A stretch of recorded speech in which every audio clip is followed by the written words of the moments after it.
At 7:36 in the evening, on October 24, 1944, the largest and most powerful battleship in the world rolled over and plunged beneath the waves of the Sibuyan Sea. A column of black smoke rose hundreds of meters into the Philippine sky, marking the grave of over 1,000 men. Survivors in the oil-slicked water watched in horror as the 72,000-ton hull, a ship they had been told was unsinkable, disappeared forever. The battleship Musashi had just endured 5 hours of relentless aerial attack, absorbing more punishment than any warship in history. 19 torpedoes had torn through her armored hull. 17 bombs had smashed into her superstructure. 259 American aircraft had swarmed over her like angry hornets, attacking in wave after wave, and still she had fought on until the very end. It was the most one-sided demonstration of air power versus surface ship ever witnessed, and it would change naval warfare forever. Musashi was the second of only 2 Yamato-class super battleships ever built, the largest and most heavily armed warships to ever sail the seas. Her dimensions were almost beyond human comprehension. She stretched 263 meters from bow to stern, longer than 2.5 American football fields laid end to end. Her beam measured nearly 39 meters across, wide enough to fill a city street from side to side. Her draft, when fully loaded, extended nearly 11 meters beneath the waterline. At full combat displacement, she weighed 71,659 long tons, making her heavier than any other warship that had ever existed or would ever be built again. She was a floating mountain of steel, a testament to the engineering ambitions of an empire determined to dominate the Pacific through sheer firepower. To move this massive bulk through the water at combat speeds required extraordinary propulsion. 12 Campon water tube boilers generated superheated steam that drove 4 geared turbines.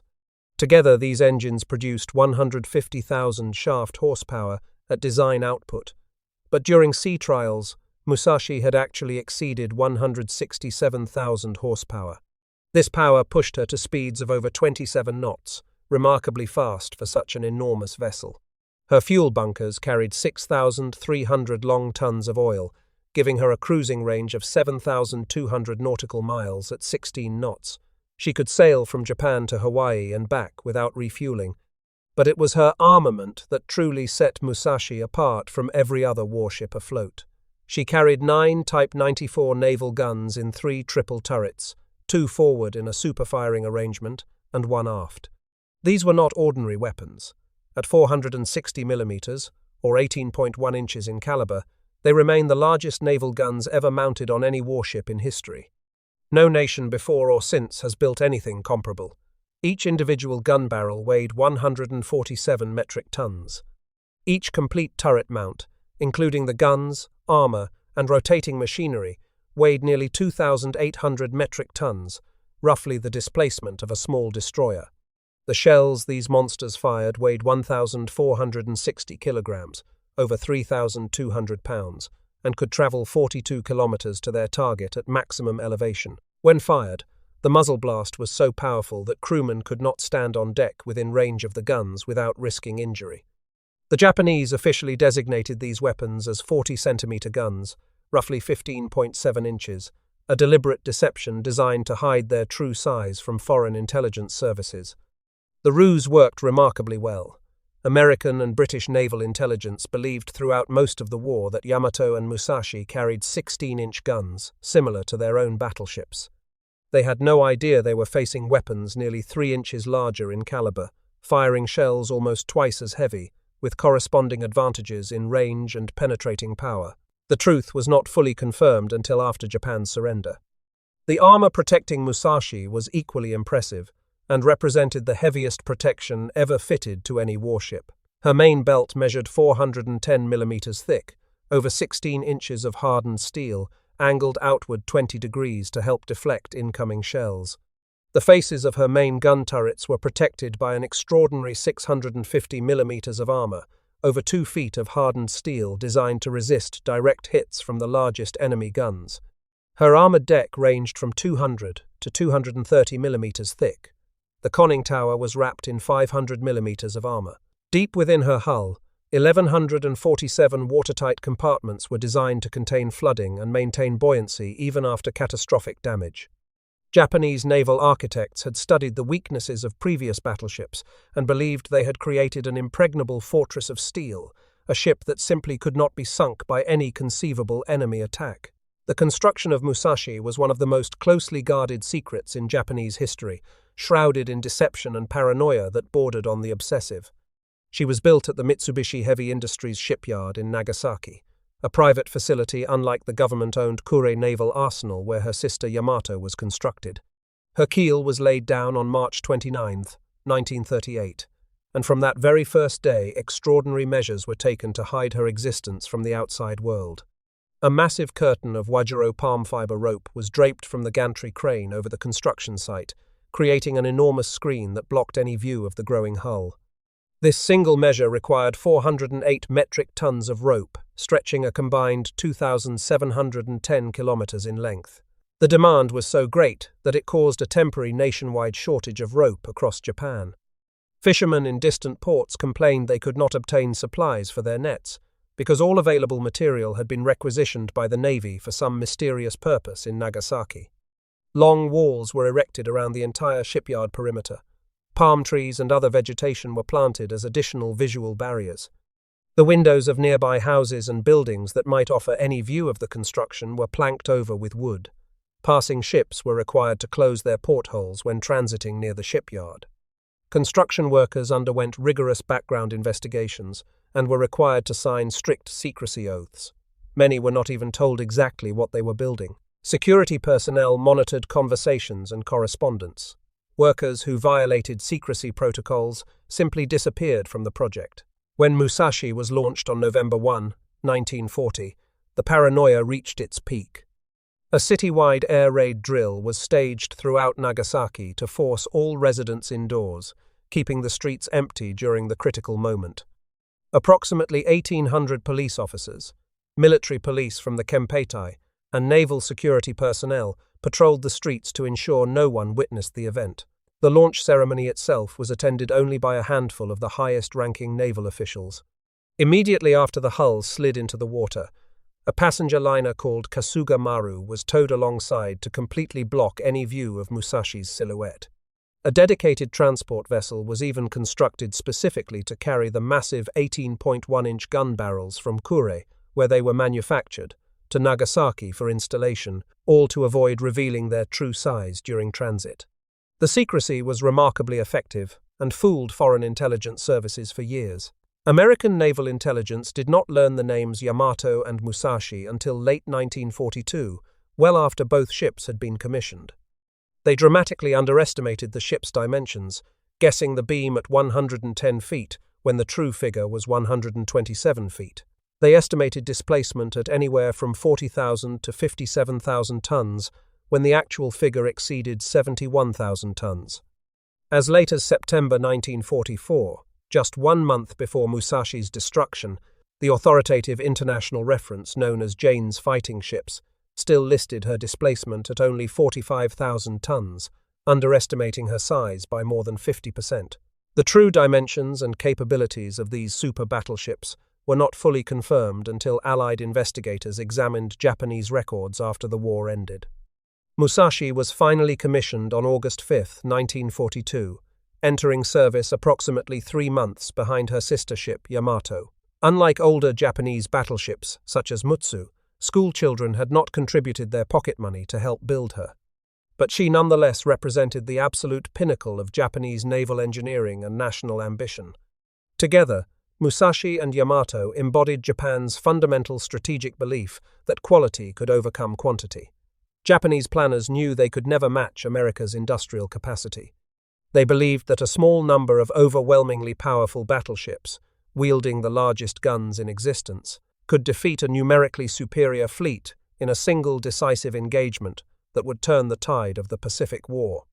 By October 1944, that belief had been utterly shattered by 2.5 years of devastating defeats. The Battle of Midway in June 1942 had cost Japan 4 fleet carriers sunk in a single disastrous engagement, carriers that could never be replaced. The grinding 6-month campaign for Guadalcanal had bled away thousands of experienced pilots and aircrew, men whose skills could not be quickly taught to replacements. The Great Marianas Turkey shoot during the Battle of the Philippine Sea in June 1944 had destroyed approximately 600 Japanese aircraft in just 2 days, virtually wiping out the Navy's remaining trained air crews. Then, in October, the air battles over Formosa had killed 600 more pilots and destroyed most of the land-based air strength earmarked for Philippine defense. American submarines, meanwhile, had waged a devastating campaign against Japanese shipping. By October 1944, they had sunk approximately 86% of Japan's tanker fleet, strangling the vital flow of oil from the Dutch East Indies and Borneo to the home islands. The fuel situation had become so desperately critical that the Imperial Navy's main battle fleet was based at Linga Roads near Singapore, thousands of miles from Japan, simply because there was not enough oil available in Japanese waters to operate the warships. Japan was being slowly strangled, her economy and military running dry of the fuel they needed to function. Musashi had spent most of her career accomplishing almost nothing of military significance. She served as flagship of the combined fleet from February 1943 to March 1944, a period of 13 months during which she carried the command flags of Admiral Isoroku Yamamoto and then his successor, Admiral Mineichi Koga. When Yamamoto was killed in April 1943, his aircraft shot down by American fighters over Bougainville, his cremated remains were ceremonially returned to Musashi at the Truk anchorage. In June 1943, Emperor Hirohito himself personally visited the ship during an inspection at Yokosuka Naval Arsenal. These ceremonial duties were the highlights of a career marked primarily by inaction. Fuel shortages kept Musashi and the other large ships in port throughout most of the war. The few times she sortied to intercept American forces, no contact was ever made.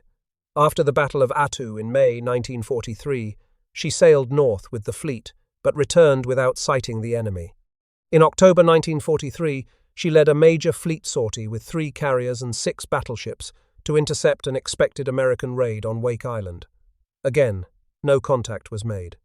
Her massive 18.1-inch guns, the largest naval weapons ever created, had never once fired at an enemy vessel. These devastating rifles sat silent in their turrets while the war slipped away and Japan's position steadily deteriorated.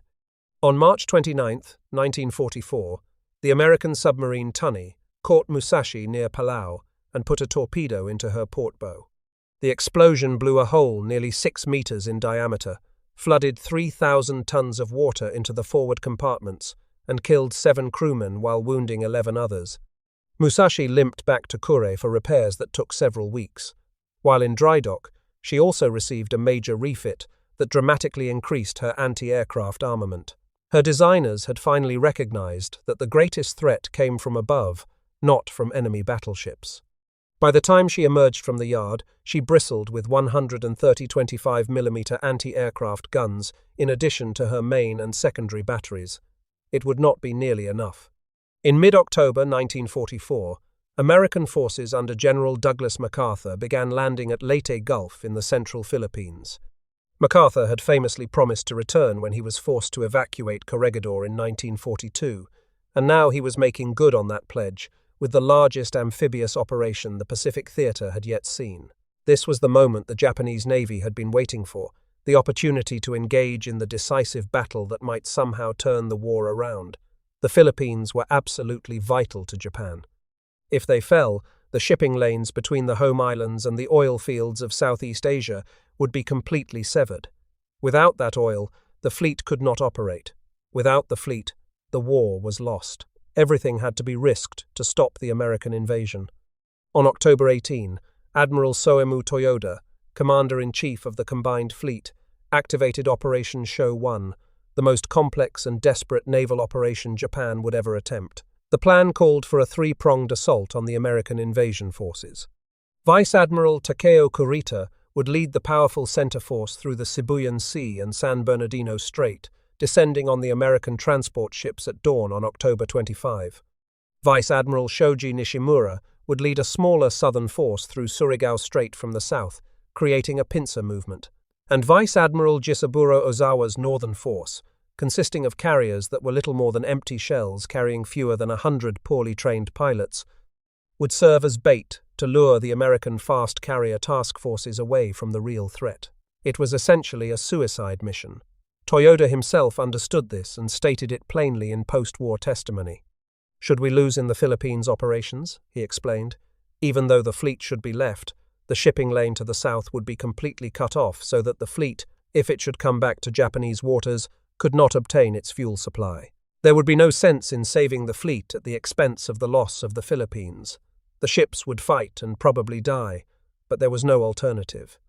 Kurita's center force departed Brunei Bay on the morning of October 22 at 800 hours, comprising 32 warships, including the mightiest concentration of surface firepower Japan could still assemble. The formation was built around 5 battleships. Yamato and Musashi represented the most powerful surface combatants in existence. Nagato was an older but still formidable dreadnought, armed with 16-inch guns. Kongo and Haruna were fast battle cruisers that could keep pace with cruiser formations. 10 heavy cruisers provided additional firepower, including Atago, which served as Kurita's flagship, along with Takao, Maya, Chokai, Miyoko, Haguro, Kumano, Suzuya, Tone, and Chikuma. 2 light cruisers and 15 destroyers completed the force. Kurita himself had doubts about the mission. He reportedly considered it a waste of ships and lives, but his objections were overruled by Combined Fleet Headquarters. The orders were clear. Break through to Leyte Gulf and destroy the American transports and landing forces regardless of cost. Disaster struck before Kurita's force even reached the Sibuyan Sea. At 16 minutes past midnight, on October 23, the American submarine Data was on patrol in the Palawan Passage when her radar operator detected the Japanese formation at a range of 30,000 yards. Data's commanding officer immediately transmitted a contact report that historian Samuel Eliot Morrison would later describe as one of the most significant intelligence reports of the entire Pacific War. Then Data maneuvered to attack. At 5:32 in the morning, Data fired 6 torpedoes from her bow tubes at the heavy cruiser Atago, Kurita's flagship. At least 4 of the torpedoes struck home, tearing massive holes in the cruiser's hull. Atago went down bow first within 20 minutes, taking 360 officers and men with her. Admiral Kurita and his staff were thrown into the sea as their ship capsized and sank. Just 2 minutes later, Data's stern tubes crippled the heavy cruiser Takao, which would have to be towed back to Brunei and would play no further part in the battle. At 5:54, Data's companion submarine Dace hit the heavy cruiser Maya with 4 torpedoes. Maya exploded catastrophically and sank in under 5 minutes with heavy loss of life. Before the sun was even fully up, before a single American aircraft had appeared, Kurita had lost 2 heavy cruisers sunk and 1 crippled. 2 destroyers had to be detached to tow Takao home and rescue survivors. Kurita himself had been pulled from the water by the destroyer Kishinami, soaked and exhausted, having lost approximately half of his key communications staff when Atago went down. He transferred his flag to the battleship Yamato and grimly pressed on toward his objective.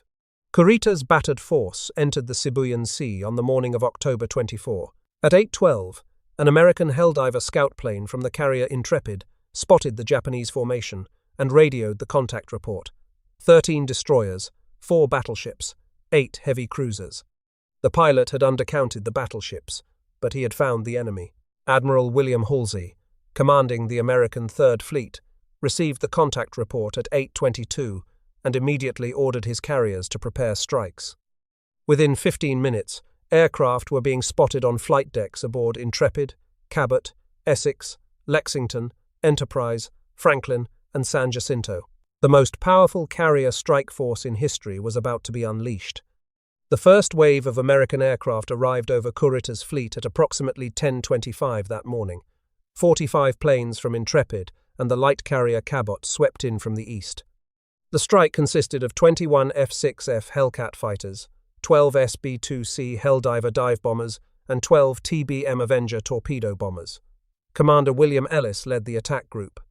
As the American formation descended, the sky filled with anti-aircraft fire. Every ship in the Japanese fleet opened up with everything they had, creating a dense curtain of exploding shells and tracers. Musashi herself fired her main battery for the first and only time in anger, using a special anti-aircraft round called the Type 3 Sankaidan.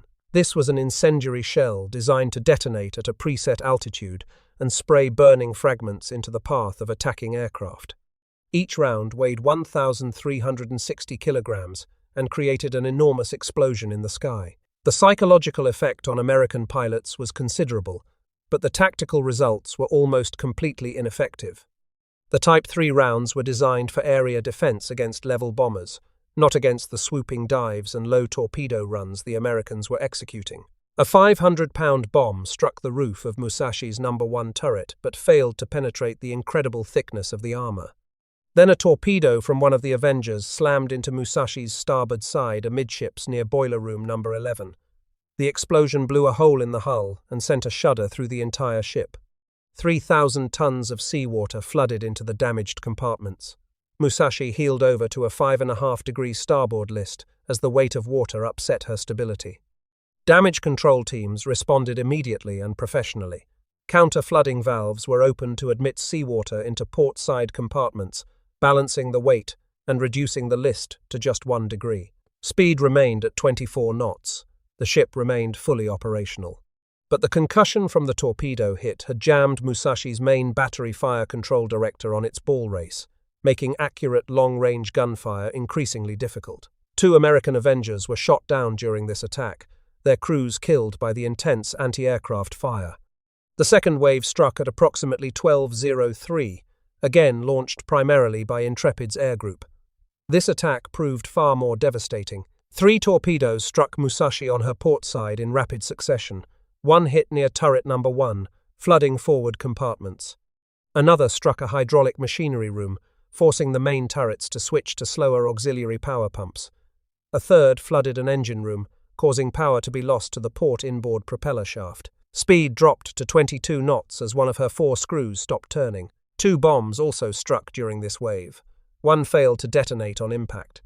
The other penetrated 2 decks before exploding above an engine room, rupturing a steam pipe and sending clouds of scalding vapor through the engineering spaces. Men screamed as the superheated steam burned exposed skin. Musashi's forward freeboard had now decreased by nearly 2 meters as the bow sank deeper into the water from the growing weight of flooding. Around the same time, one of the shells in turret No. 1's middle gun detonated prematurely inside the barrel. The exact cause remains uncertain. It may have been a defective fuse, or bomb fragments may have damaged the barrel interior during the attack. Whatever the reason, the explosion was catastrophic. It wrecked the turret's elevating machinery, permanently disabling one of the 3 most powerful naval guns in existence. That gun had never fired at an enemy ship, and now it never would. The third wave arrived at approximately 13:31, this time aircraft from the carriers Essex and Lexington of Task Group 38.3. Bad weather had split some formations en route, reducing the coordination of the attack, but the damage continued to mount. 4 bombs struck Musashi near her forward turrets, penetrating the superstructure and starting fires that damage control teams struggled to contain. 4 more torpedoes crashed into her hull from different angles, 3 of them striking forward of turret No. 1 and tearing open compartments that had already been weakened by earlier hits. The bow now sank a full 4 meters below its normal waterline. The distinctive curve of the hull that was designed to slice through waves was now ploughing water like a blunt obstruction. Speed dropped to 20 knots despite the engines straining at maximum power. Admiral Kurita was forced to reduce the entire fleet's speed to keep the crippled Musashi in formation. Yamato and Nagato each took 2 bomb hits during this attack, damaging but not crippling them. The 4th wave struck at approximately 14:55, 69 aircraft from Enterprise and Franklin, diving through the smoke and anti-aircraft fire that now permanently wreathed the Japanese fleet. 26 Hellcats came in first, strafing the decks with 50-caliber machine guns to suppress the anti-aircraft gunners. Men who had been firing the 25mm guns fell dead at their posts or dove for cover as tracer rounds ripped across the deck. Then 21 Helldivers dove on the crippled battleship, while 18 Avengers bored in at wave height to launch their torpedoes. 4 1,000-pound armor-piercing bombs struck Musashi, penetrating deep into her superstructure. 3 more torpedoes ripped open her starboard bow, balancing the earlier portside flooding but adding to the total weight of water inside the hull. Speed plummeted to 13 knots, barely more than a fast walking pace. Musashi was now falling hopelessly behind the formation. The other ships were pulling away from her, and she no longer had the speed to catch up. She had become a wounded giant, struggling desperately to keep pace with her fleeing sisters. The fifth and final wave would prove the most devastating of all. At approximately 15:15, aircraft from Intrepid, Cabot, and Franklin combined for a massive coordinated assault that delivered the killing blows. This strike alone landed an estimated 10 to 13 bomb hits and 11 torpedo hits, including 2 duds that lodged in the hull without exploding. The attack struck everywhere at once, overwhelming the exhausted damage control teams who had been fighting for hours. One bomb struck the main bridge directly, killing everyone inside instantly. Among the dead were the navigating officer Captain Kariya Minoru and Captain Nagai Sadazo, the senior survivor from the cruiser Maya who had been transferred aboard Musashi just the day before, after his own ship was torpedoed by American submarines. Captain Toshihira Inoguchi, Musashi's commanding officer, survived only because he had moved to a higher air defense observation station moments before the fatal hit. He was wounded in the right shoulder by bomb fragments, but remained conscious and in command. Speed dropped to 6 knots, barely faster than a man could walk. The main steering engine was temporarily knocked out, leaving the enormous rudder jammed 15 degrees to port. The great ship began circling helplessly in the water, unable to maintain course. Counterflooding reduced the list from 10 degrees to 6 degrees, but the measures were becoming increasingly desperate and futile. The damage control officer ordered the port main anchor dropped over the side to reduce weight on that side of the bow.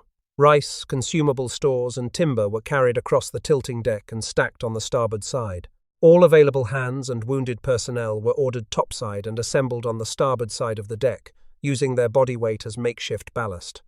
Finally, engine rooms and boiler rooms that were still functioning were deliberately flooded using Kingston valves, sacrificing what remained of propulsion entirely in a last desperate attempt to maintain stability. There was nothing left to counter flooding with. Every compartment that could take water had been filled. At 15:30, Admiral Kurita made the fateful decision to abandon Musashi to her fate. He ordered the fleet to resume course 290 degrees, westward, leaving the crippled battleship behind. The heavy cruiser Tone and destroyers Shimakaze and Kiyoshimo were detailed to remain as escorts and rescue survivors. The rest of the fleet sailed on toward San Bernardino Strait. Captain Inoguchi attempted one last desperate measure, trying to beach his dying ship on a nearby island where she might serve as a stationary coastal battery. But the engines had completely failed. Musashi was dead in the water. By 1620, her bow was awash, waves breaking over the forecastle, her list increasing steadily as flooding continued to overwhelm the failing pumps. Inoguchi had taken command of Musashi on August 12, 1944, just over 2 months before this terrible day. He had been promoted from captain to rear admiral on October 15, just 9 days before the battle. Now he faced the end of his ship, with the quiet dignity expected of a Japanese naval officer. At 1915, with the list at 12 degrees and flooding completely uncontrollable, Inoguchi gave the order for standby to abandon ship. He summoned his executive officer, Captain Kenkichi Kato, and gave him his personal notebook containing his final thoughts and observations. He directed Kato to take charge of the surviving crew and get as many men to safety as possible. He ordered the battle flag lowered from the mainmast.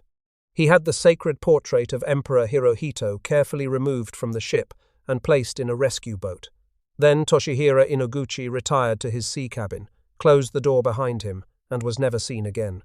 He had chosen to go down with his ship in the ancient tradition of naval commanders, accepting responsibility for her loss in the only way he knew how. He was posthumously promoted to vice admiral. Captain Kato assembled the surviving crew on the afterdeck, the only area that still remained above water and approximately level. At 19:30, the list reached 30 degrees. The deck tilted so steeply that standing was no longer possible.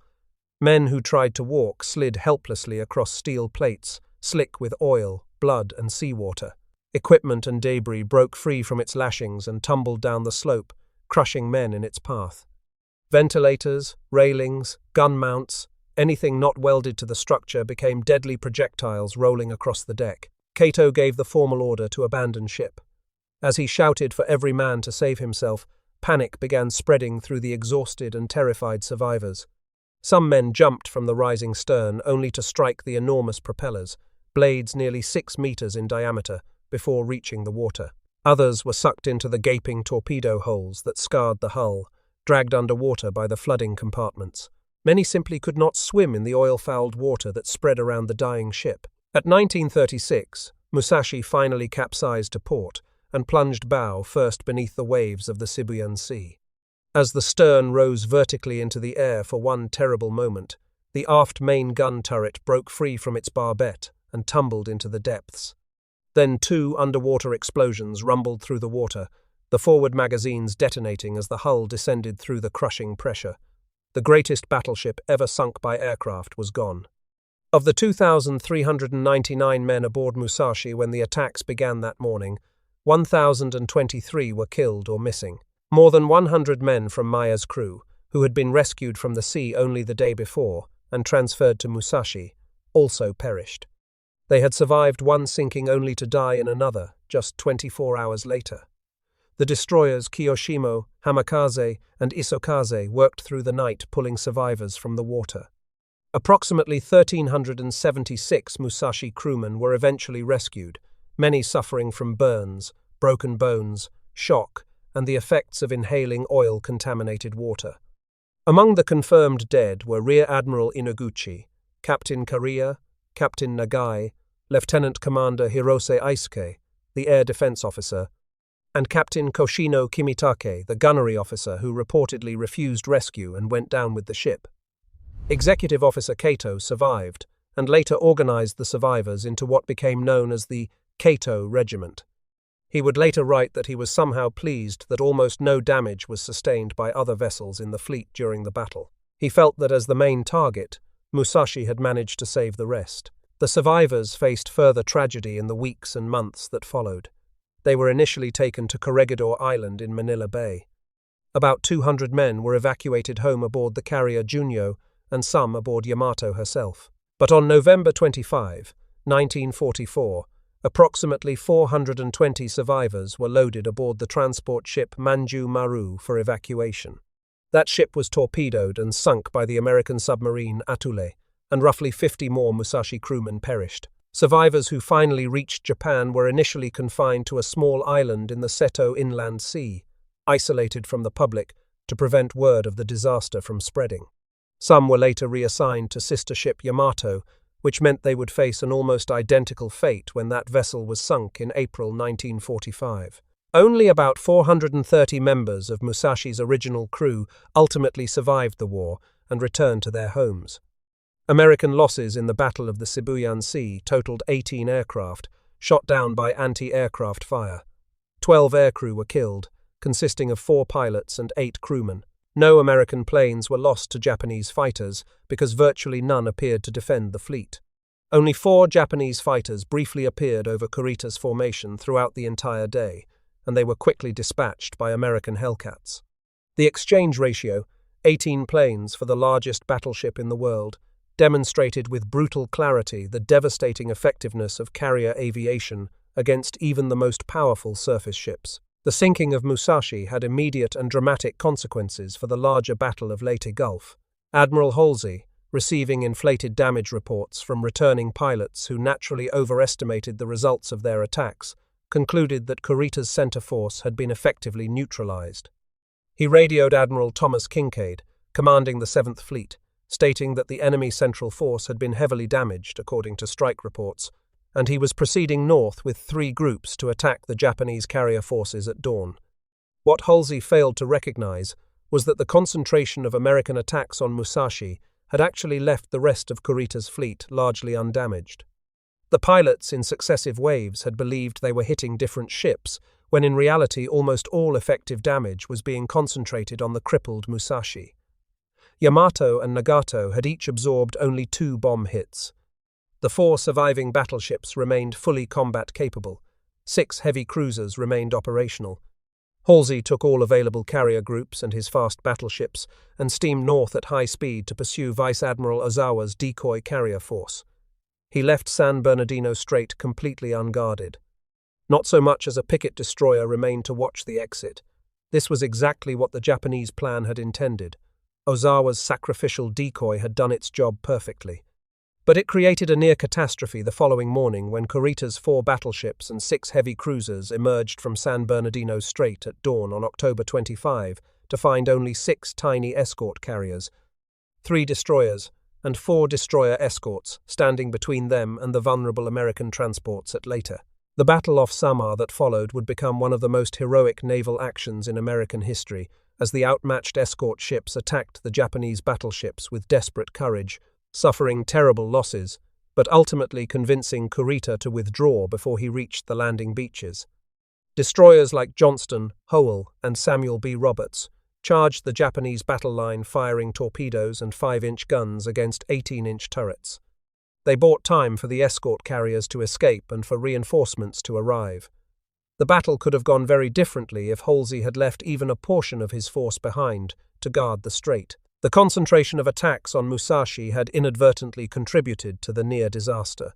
The Americans learned vital tactical lessons from the destruction of Musashi that they would apply 5.5 months later against her sister ship.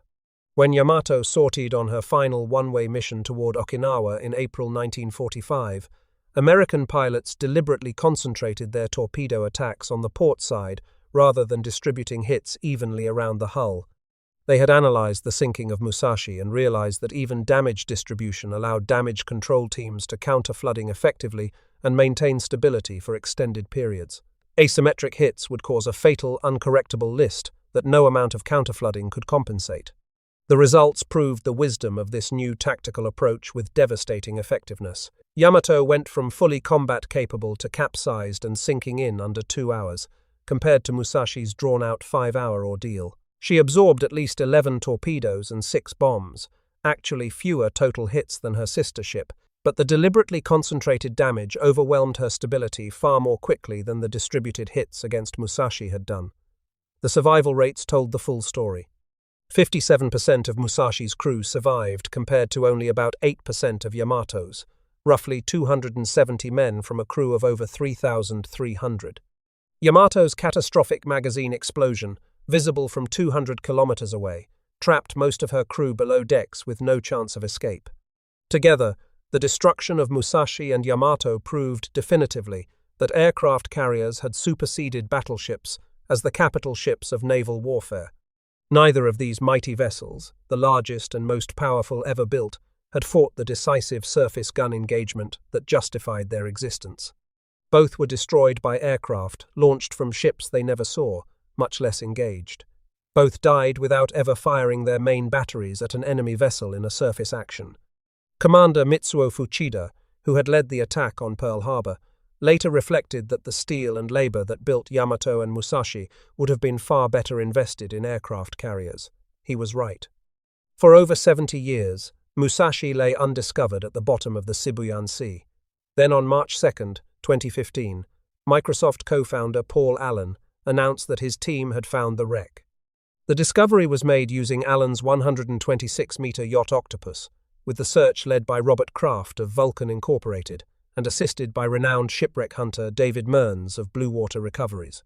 8 years of painstaking research across historical records from 4 countries had narrowed the search area to 360 square nautical miles.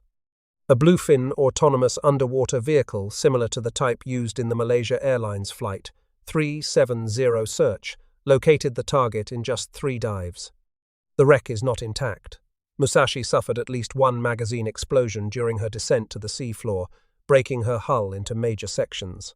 The debris field spans approximately 800 meters by 500 meters at a depth of roughly 1 kilometer. The bow section from the number 1 barbette forward rests upright on the sea floor, still recognizable after 7 decades in the deep. The stern section lies inverted. The forward superstructure and funnel are completely detached, lying on their port side.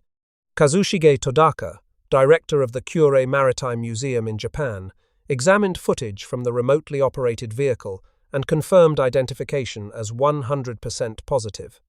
Survivor Shigeru Nakajima, aged 94 when the wreck was discovered, a former Musashi electrical technician, confirmed the wreck after viewing footage.